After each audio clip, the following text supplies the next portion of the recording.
할렐루야. 오늘도 이 밤에 하나님을 사랑하는 모임 우리 모두에게 하나님의 놀라운 은혜와 하나님의 놀라운 역사하심이 있게 되기를 주님의 이름으로 축복합니다. 아멘. 자, 오늘은 사랑의 메인 삶이라는 제목으로 말씀을 전하도록 하겠습니다. 출애굽기 21장을 보면요, 오늘 제목이 담고 있는 의미가 무엇인지 잘 나타내고 있는데 21장 이 말씀을 보면 종에 관한 법이 있는데요, 그 중에서 5절과 6절의 말씀을 한번 봅니다. 5절은 제가 읽고 6절은 여러분 읽겠습니다. 5절입니다. 만일 종이 분명히 말하기를 내가 상전과 내 처자를 사랑하니 나가서 자유인이 되지 않겠노라 하면 상전이 그를 데리고 재판장에게로 갈 것이요, 또 그를 문이나 문설주 앞으로 데리고 가서 그것에다가 송곳으로 그의 귀를 뚫을 것이라. 그는 종신토록 그 상전을 섬기리라. 아멘.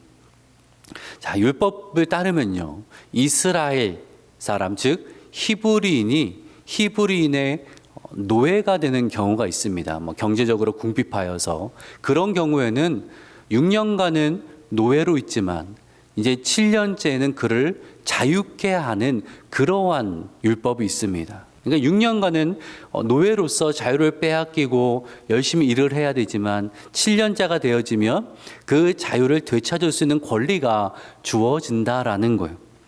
그런데 어떠한 일이 있냐면 그 종이 나가지 않겠다라고 하는 겁니다. 내가 주인을 사랑하여서 내가 나가지 않고 그냥 주인 곁에서 종으로 남아있겠습니다라고 말하는 경우가 있다라는 거죠. 그럴 경우에는 그 종은 주인과 함께 재판장에 가서 그 사실을 입증을 하고, 그리고 이 귀를 송곳으로 뚫으면 영원 계속해서 이제 끝까지 주인과 함께 거하게 된다라는 내용을 담고 있는 거예요. 사람들이 보기에는 저런 사람이 있을까라는 생각이 들지 않겠습니까? 6년 동안 자유를 빼앗기고 드디어 7년째 자유를 얻게 되었습니다. 얼마나 소중한 것입니까? 그런데 그 자유를 누리지 않겠다라고 하는 거예요. 왜냐하면 나는 주인을 너무나 사랑하여서 주인 곁에 남아있겠다라는 거죠. 그전에는 율법에 매여서 주인의 종이 되었었는데, 내가 노예의 신분이었는데 이제는 율법에 매인 것이 아니라 사랑에 매여서 종으로 살겠다라고 결정을 한다라는 것입니다. 이것이 어리석은 결정처럼 보이긴 하지만 사람들이 보기에는요, 사랑을 경험한 사람은 이 마음을 이해할 수 있지 않습니까? 사랑하면 이런 마음을 가지게 됩니다. 누군가를 진심으로 사랑하면 그 사랑에 매여서 그와 함께 있고 싶은 마음이 드는 거죠. 사람들은 왜 그렇게 손해를 보냐? 그거 너에게 어리석은 거 결정 아니냐라고 아무리 이야기해봐야 귀에 들리지 않습니다. 사랑하기 때문에 손해보는 것도 괜찮고요, 남들이 어리석단 말아도 괜찮고, 그저 사랑에 매여서 그렇게 살아가는 것이 큰 기쁨이 되는 것을 여러분 경험하여서 결혼하셨죠? 아니에요? 답을 안 하시는데 내가 그때는 왜 그랬을까? 이렇게 말씀을 가끔 하시잖아요.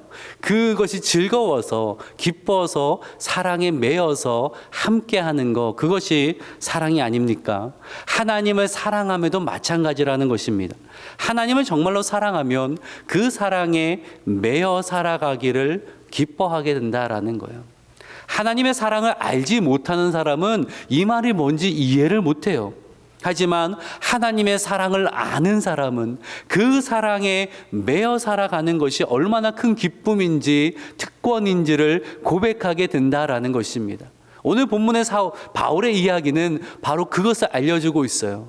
하나님의 사랑에 매여 살아가는 것이 어떤 것인가를 우리에게 알려주는데, 오늘 말씀을 통하여서 주의 사랑에 매여서 기쁨으로 하나님을 찬양하며 또 기쁨으로 우리의 삶을 살아가게 되어지는 저와 여러분 되시기를 주님의 이름으로 축복합니다. 아멘. 자, 오늘 본문을 보면요, 바울이 고린도 사역을 마무리하고 이제 수리아 안디옥 파송받은 곳으로 돌아가는 여정이 나와 있습니다. 그때 브리스길라와 아굴라 부부가 함께 하는데 함께 수리아로 가다가 바로 고린도 바로 옆에 갱그레 들려서 바울이 머리를 깎아요. 18절의 말씀을 다시 한번 같이 읽어볼까요? 시작. 여러 날 머물다가 형제들과 작별하고 배 타고 수리아로 떠나갈새 브리스길라와 아굴라도 함께 하더라. 바울이 일찍이 서원이 있었으므로 갱그레아에서 머리를 깎았더라. 자, 바울이 갱그레아 들려서 머리를 깎았다고 되어 있는데 왜냐하면 왜 그렇다고요? 일찍이 서원이 있었다라고 말하고 있어요. 이 서원에 대한 규례가 민수기 6장에 나옵니다. 민수기 6장에 나오는데 하나님께 서약할 일이 생기면 맹세를 하고 그 약속을 지켜야 됩니다. 근데 세 가지를 지켜야 됩니다. 첫 번째는 포도주나 독주를 마시면 안 됩니다. 두 번째는 부정한 것을 만지면 안 돼요. 더 자세하게 말씀드리면 시체를 만져서는 안 됩니다. 그리고 세 번째는 머리에 삭도를 대면 안 돼요. 머리를 깎아서는 안 된다라는 거예요. 이 서원을 행하는 동안에는 이 세 가지를 지키고 나서 서원을 종료할 때는 머리를 깎고 또 합당한 예식을 치른 후에 서원을 종료하게 되어 있었습니다. 자, 그래서 우리가 유추할 수 있는 것은 바울이 어떤 서원을 했었다라는 거예요. 그리고 고린도에 나와서 그 서원이 종료되었기에 갱그레아 들려서 머리를 깎음으로 그 서원 종식에 대한 율법의 요구를 다 이행했다라는 것입니다. 자, 그러면 바울이 어떤 서원을 했을까요? 바울 서신 어디를 찾아봐도요, 당시에 바울이 어떤 서원을 했다라는 내용이 없습니다. 사도행전에도 명확하게 나와 있지가 않아요. 그럴 때는 유추를 해봐야 되는데 그냥 아무렇게나 내 상상으로 유추하는 것이 아니라 사도행전의 말씀을 특별히 전후 문맥을 잘 따져봐야 돼요. 자, 6절을 보면 바울이 서원을 했다라고 볼 수 있는 그런 기록이 하나 있는데요. 우리 6절의 말씀 같이 한번 읽어볼까요? 시작. 그들이 대적하여 비방하거늘 바울이 옷을 털면서 이르되 너희 피가 너희 머리로 돌아갈 것이요 나는 깨끗하니라. 이후에는 이방인에게로 가리라 하고, 고린도에서 복음 사역할 때에 고린도 유대인들이 바울을 대적하고 비방했어요. 그러니까 바울이 뭐라고 말합니까? 너희 피가 너희 머리로 돌아갈 것이다. 나는 이제 이방인에게로 가겠다라고 말을 했어요. 그 말을 하면서 어떤 동작을 했냐면, 어떤 동작을 했어요? 바울이 옷을 털면서 이야기했다라고 되어 있어요. 옷을 털면서 이야기한 건 화가 나서 그랬다는 것이 아니라 이것은 유대인의 관습인데 어떤 맹세를 할 때에 옷을 털면서 이야기를 했습니다. 즉 바울은 지금 그냥 한 이야기가 아니라 맹세를 하는, 서원하는 말을 했다라는 것입니다. 이 바울의 이야기를 들여다보면요, 참 바울은 성격이 대쪽 같은 사람이에요. 바나바와 크게 다툰 적이 있잖아요. 왜 다퉜습니까? 1차 선교여행을 다닌 이후에 2차 선교여행 갈 때에 바나바는 마가를 데려가자고 했어요. 1차 선교여행 때 연약하여서 집으로 돌아가 버렸는데 다시 기회를 주자 하는 거죠. 근데 바울은 안 된다라는 거예요. 그런 사람 내가 다시 데리고 갈 수 없다라고 하는 거예요. 바나바가 말을 하면 좀 들어줄 법도 하지 않습니까? 바나바가 바울에게 어떤 사람이었어요? 다소에서 큰 사역하지 않고 그러고 있을 때에 직접 찾아가서 수리아 안디옥 교회 사역자로 청빙한 사람이 바나바입니다. 지금으로 좀 비유를 하자면 바나바는 그 안디옥 교회 담임 목사 정도 위치에 있는 사람이었고 바울은 부교육자 위치였어요. 1차 선교 여행 때 선교의 주도권이 바울로 바뀌긴 했지만 그래도 바나바 말이면 좀 들어줘야 되지 않습니까? 그렇잖아요. 근데 절대 안 된다라는 거예요. 바나바가 그 온유한 사람이, 위로의 사람이 화가 났어요. 그러면서 다투었는데 그만하면 내가 좀 그렇게 하겠다고 말을 할 법도 한데, 이 바울은요 얼마나 불같은지 그냥 신라를 택하여서 가버립니다. 그러면서 선교팀이 나뉘어졌잖아요. 불같은 사람이에요. 그리고 오늘 고린도의 그 사역도 보니까 대적하고 비방한다고 그럼 내가 복음 안 전해 한 것이 아니라 옷을 털면서 서원하고 맹세하면서 내가 이 유대인에게는 복음을 전하지 않겠다, 이방인에게 가겠다라는 말을 했다라는 거예요. 참 불같은 사람인데, 아무튼 그런데 에베소 사역을 보면요, 에베소에 가서는 유대인에게 복음을 전합니다. 자, 그러면 어떤 일이 있었다는 거예요? 고린도에서 유대인에게 복음을 전하지 않겠다고 한 이 서원을 종료시켰고, 그리고 나서 에베소 유대인들에게는 복음을 전했다라는 이야기가 되는 거죠. 그 사이에 뭐가 있었어요? 갱그레에 가서 머리를 깎음으로 그 서원을 종료했음을 나타냈다라는 거예요. 사실 바울은 율법에 자유한 사람이에요. 뭐 그렇게 머리 깎지 않아도 사람들이 뭐라 하지 자신이 거리낌이 없는 그러한 사람입니다. 그런데요, 머리를 깎아요. 율법의 요구를 준수합니다. 왜 그랬을까요? 이유는 하나예요. 에베소의 유대인들을 위하여서. 지금 에베소에 가서 유대인들을 만나야 되는데, 에베소 유대인에게도 복음을 전해야 되는데, 그들에게 중요한 건 무엇입니까? 율법이잖아요. 그런데 율법은 무시하는 행위를 하고 나서 복음을 전하려면 잘 안 될 거 아니에요.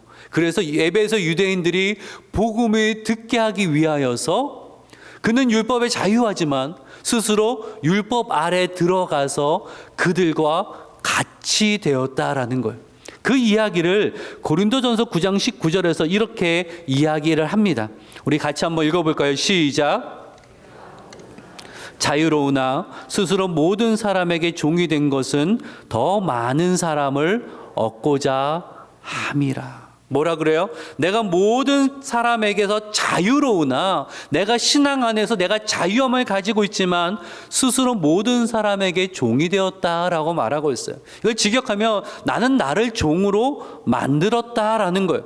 왜 종이 되었는가? 사랑 때문에 종이 되었다라는 거예요.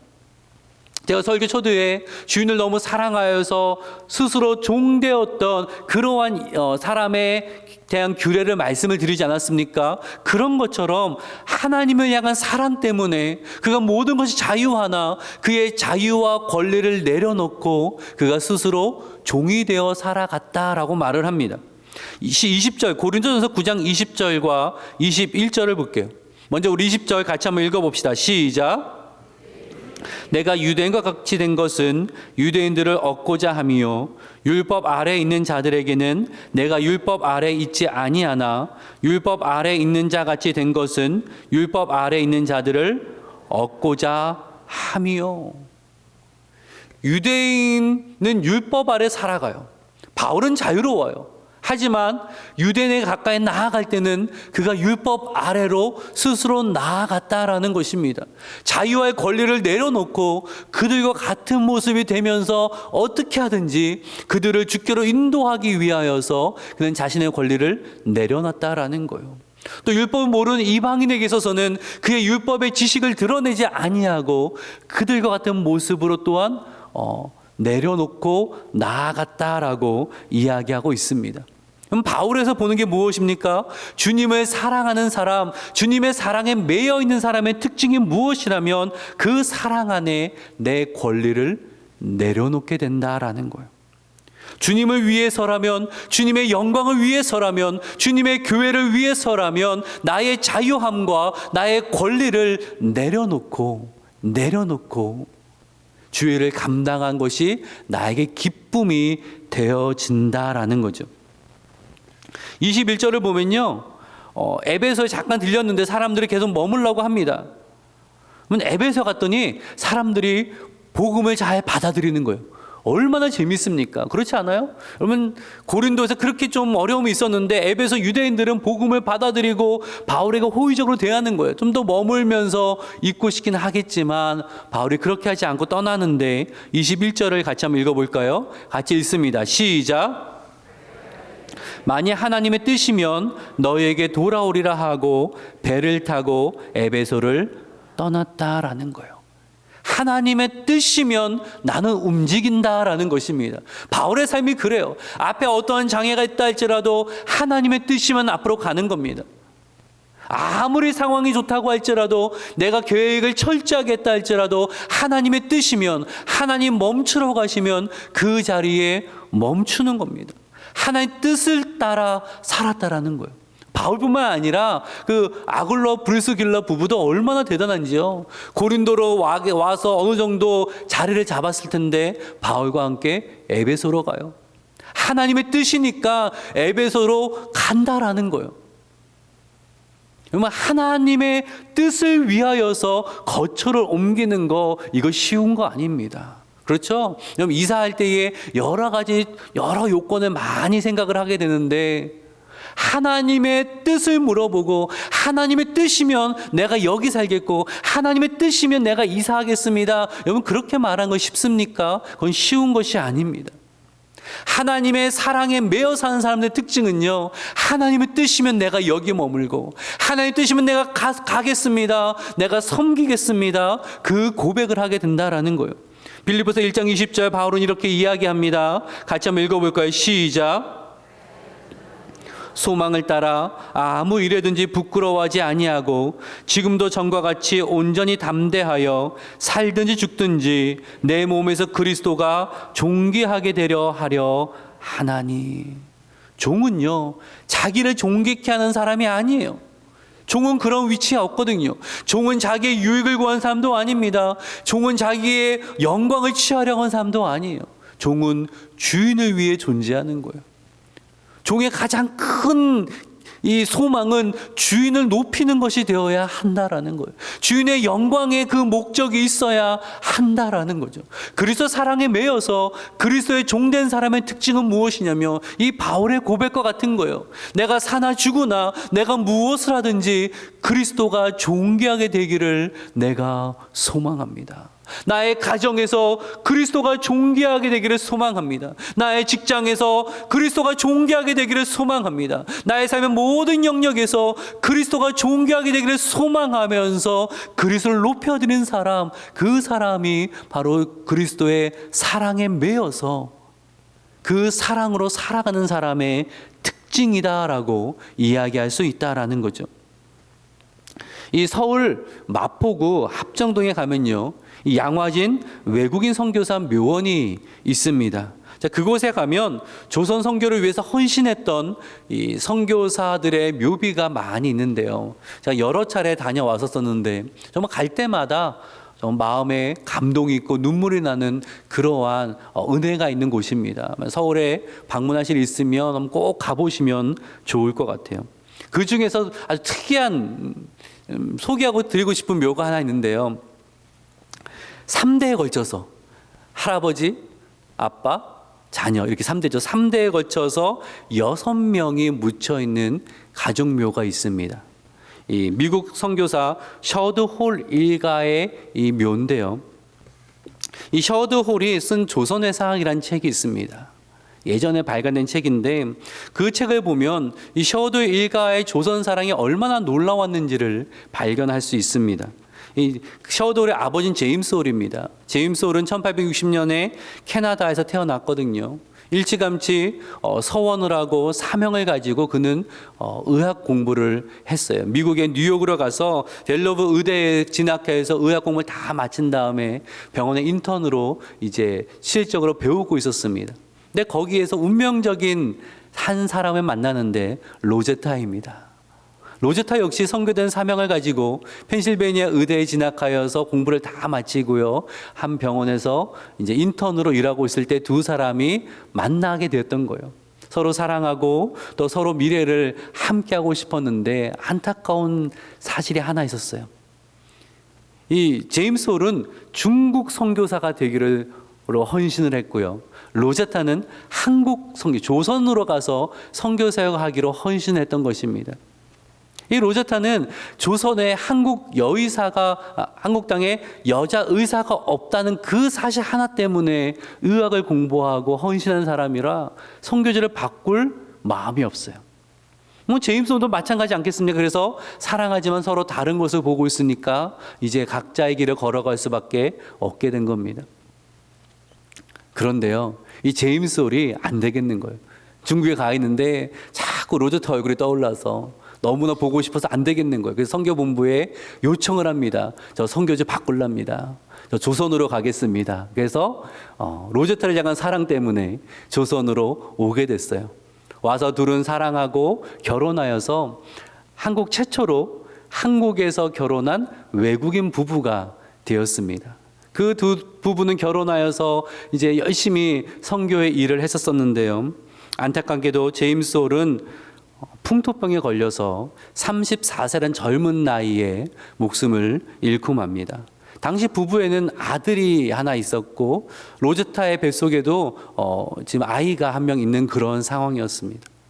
그러니 로제타가 너무나 힘든 상황이에요. 그래서 어쩔 수 없이 미국으로 돌아갑니다. 얼마나 마음이 아픔이 컸을까요? 얼마나 상실감이 컸을까요? 놀랍게도 출산한 이후에 3년 만에 다시 조선을 찾아와요. 그런데 그 어린 딸이 전염병에 걸려서 또 목숨을 잃고 맙니다. 이 조선 땅에 참 사랑하는 가족들을 묻을 수밖에 없었던 로제타의 눈물이 있었다라는 거죠. 하지만 로제타는 조선을 떠나지 아니하고 계속해서 사역을 합니다. 참 많은 사역을 했습니다. 시각장애인과 청각장애인을 위한 학교를 설립했고요. 동대문에 부인병원을 설립하고 인천 간호 전문 보건대학을 설립하고 경성 여자의학 전문학교도 설립을 했습니다.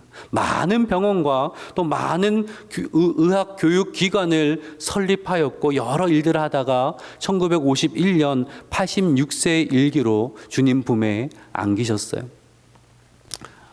그 아들 이제 셔워드 홀이죠. 조선에 태어나서 조선에 자라났던 그 셔워드 홀이 1984년 제임스 홀의 선교 100주년을 맞이하여서 그가 세웠던 광성고등학교에 초청을 받습니다. 노년의 나이에 비행기를 타고 이제 서울에 와서 광성고등학교에서 연설을 하는데 그가 마지막에 이렇게 유언 같은 말을 남겼습니다. 제가 한번 읽어보겠습니다. 나는 여전히 한국을 사랑합니다. 내가 죽거든 나를 미국이나 캐나다에 묻지 말고 내가 태어나 자라났던 사랑하는 이 나라, 나의 사랑하는 아버지와 어머니, 누이 동생, 그리고 나의 아들이 잠들어 있는 한국 땅에 묻어주시기 바랍니다. 그리고 그 유언대로 1991년에 양화진에 묻히게 되었다라는 거죠. 한 일가가 어떻게 이렇게 할 수 있었을까라는 생각이 듭니다. 주님의 사랑에 매여 있지 않고서는 어떻게 이렇게 헌신할 수 있었을까요? 어떻게 사랑하는 가족을 조선 땅에 묻으면서도 3대가 그 조선을 사랑하며 그 일을 감당할 수 있었을까라는 생각을 하게 되는 거죠. 의대를 졸업하고 남들처럼 편안하게 돈도 좀 벌면서 편안하게 살 권리가 없고 자유가 없습니까? 다 가지고 있어요. 그런데 하나님의 사랑에 매여 있다 보니까 그 사랑의 통제 아래 있다 보니까 하나님의 사랑이 향하는 그곳으로 발걸음을 옮기게 되었다라는 거죠. 나의 권리도 내려놓고 나의 자유함도 내려놓고 그리스도의 종으로서 주님이 명하신 그 일들을 끝까지 감당한 선교사의 귀한 이야기를 우리는 듣게 되는 것입니다. 우리가 이렇게 신앙생활을 할 수 있었던 이유가 다 그런 분들의 헌신과 섬김 때문 아니었습니까? 마땅히 누릴 수 있는 자유도 내려놓고 권리도 내려놓고 때로는 생명을 걸면서까지 믿음을 지켰고 복음을 지키고 복음을 증거하였기에 우리가 지금 이곳에서 예배할 수 있는 거죠. 그리고 하나님은 우리에게 그 바톤을 넘기신 거 아닙니까? 주의 사랑에 매여서 주님의 종으로서 묵묵히 섬기며 사랑할 수 있는 그 사람을 우리 주님은 오늘도 찾고 계신 것입니다. 왜 한국교회가 어렵다라고 말할까요? 가만히 보니까 한국교회가 목사부터 시작되어서요, 주의 사랑의 메인자로 살지 않는다라는 것입니다. 내 권리와 내 자유함을 놓고 싶지 않은 겁니다. 주님의 사랑에 매여서 그리스도의 종으로서 이 땅을 살아가기보다는 많은 것을 누리고 가지고 높아지려고 하는 그 모습들이 얼마나 한국교회에 요즘 많이 들어와 있는지 모릅니다. 우리가 이 말씀을 통하여서 다시 한번 우리의 모습을 돌아봤으면 좋겠습니다. 나는 무엇에 매여 있는가? 나는 무엇에 매여 있습니까? 나는 정말로 주님의 사랑에 매여서 오늘 하루를 살아가고 주님의 사랑의 메인자로 내일을 소망하며 내일을 맞이하려고 하는 마음이 여러분 우리에게 있습니까? 아니면 주님의 사랑이 아니라 다른 무언가에 매여서 혹시 그렇게 살고 있지는 않습니까? 마가복음 10장 44절과 45절의 말씀을 함께 읽고 설교를 정리하려고 하는데요. 같이 한번 읽어보겠습니다. 시작. 누구든지 으뜸이 되고자 하는 자는 모든 사람의 종이 되어야 하리라. 인자가 온 것은 섬김을 받으려 함이 아니라 도리어 섬기려 하고 자기 목숨을 많은 사람의 대속물로 주려 함이니라. 아멘. 예수님이 보여준 삶입니다. 사랑의 메인 삶. 그분의 생명까지 내려놓음으로 하나님의 사랑을 증거하셨던 삶. 십자가를 통해 부활하심으로 하나님의 능력을 드러내셨던 주님의 삶을 우리는 알고 있습니다. 그 사랑을 경험한 사람만 사랑에 매여서 주님의 길을 따라갈 수 있는 것입니다. 여러분, 오늘 말씀을 꼭 기억하면서 주님의 사랑을 받았기에 나도 그 사랑에 매여서 하루하루 정말 사랑의 삶을, 섬김의 삶을, 헌신과 믿음의 삶을 살기로 결단하고 기도하며 그렇게 은혜를 구하는 저와 여러분 되시기를 주님의 이름으로 부탁드립니다. 아멘.